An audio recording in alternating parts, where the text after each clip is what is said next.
Hi,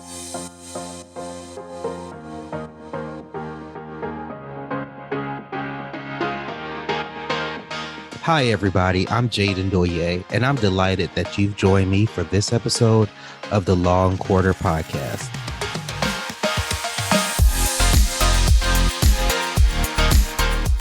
I'm known as the traveling CPA, and I've dedicated my professional life to helping firm owners reach new heights and catch more flights. I believe that you don't have to be tied to a desk 7 days a week to have a profitable firm.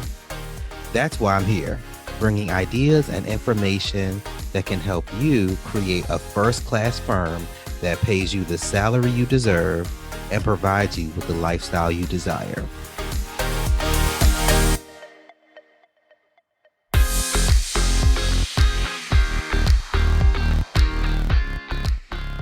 One of the essential parts of the tax planning process is ensuring that the business owner is in the right tax entity.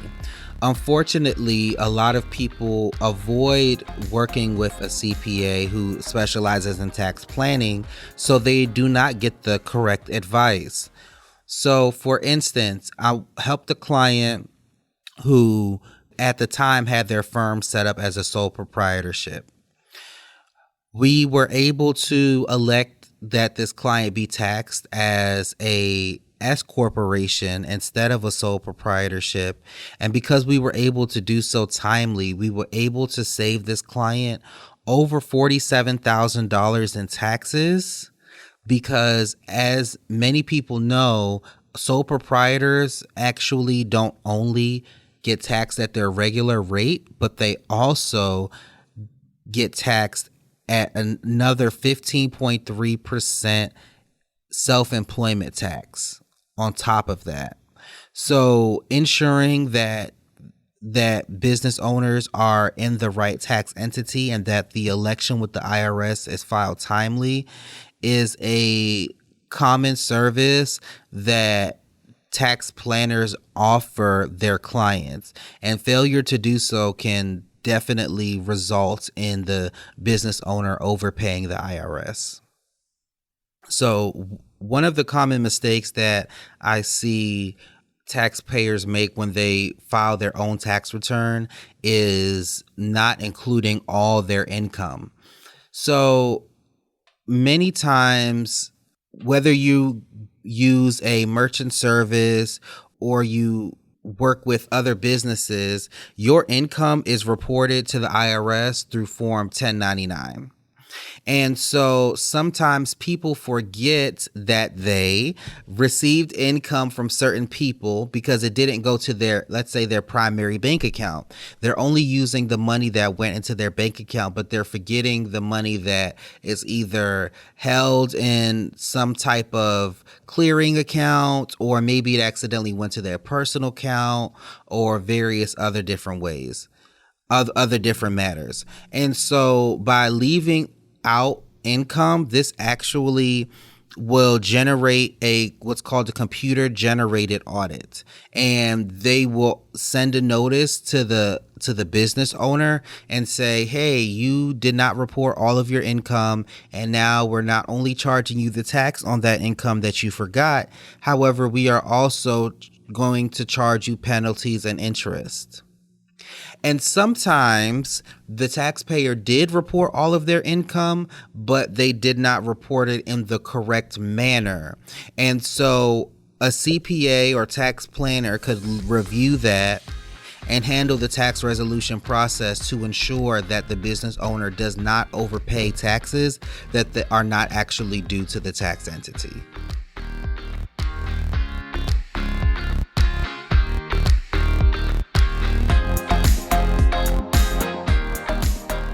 Hey, it's Jaden here, taking a quick break. Thanks for listening this far. I just wanted to let you know about the Law Firm Growth Toolkit I've put together. You can actually download it now at www.lawandquarter.com. This toolkit will provide you with the resources needed to start making strides towards creating the firm of your dreams.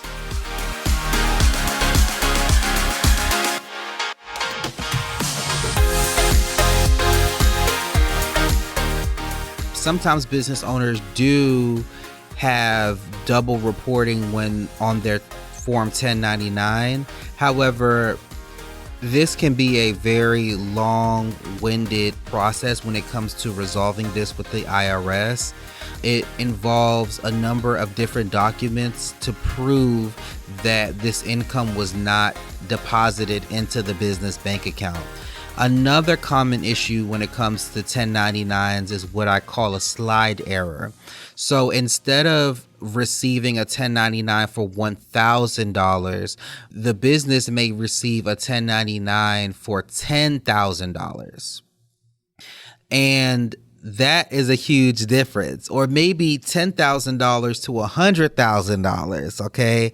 That is a huge difference. And it involves not only getting the 1099 corrected by the person that created it in the first place, but then also showing that corrected 1099 to the IRS and then waiting for them to process it. Unfortunately, the IRS is backed up. I don't know when they will ever not be backed up due to the pandemic and being short-staffed.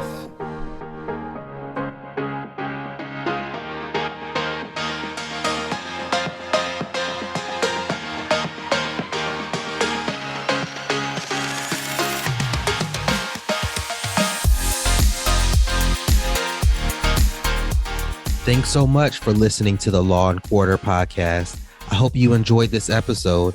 Please visit our website at www.lawandquarter.com for more show notes and additional episodes. If you have time, subscribe to the podcast and please consider rating and reviewing the show. That will help other people find us. Again, thanks for listening. We'll catch you next time on the Law and Quarter podcast.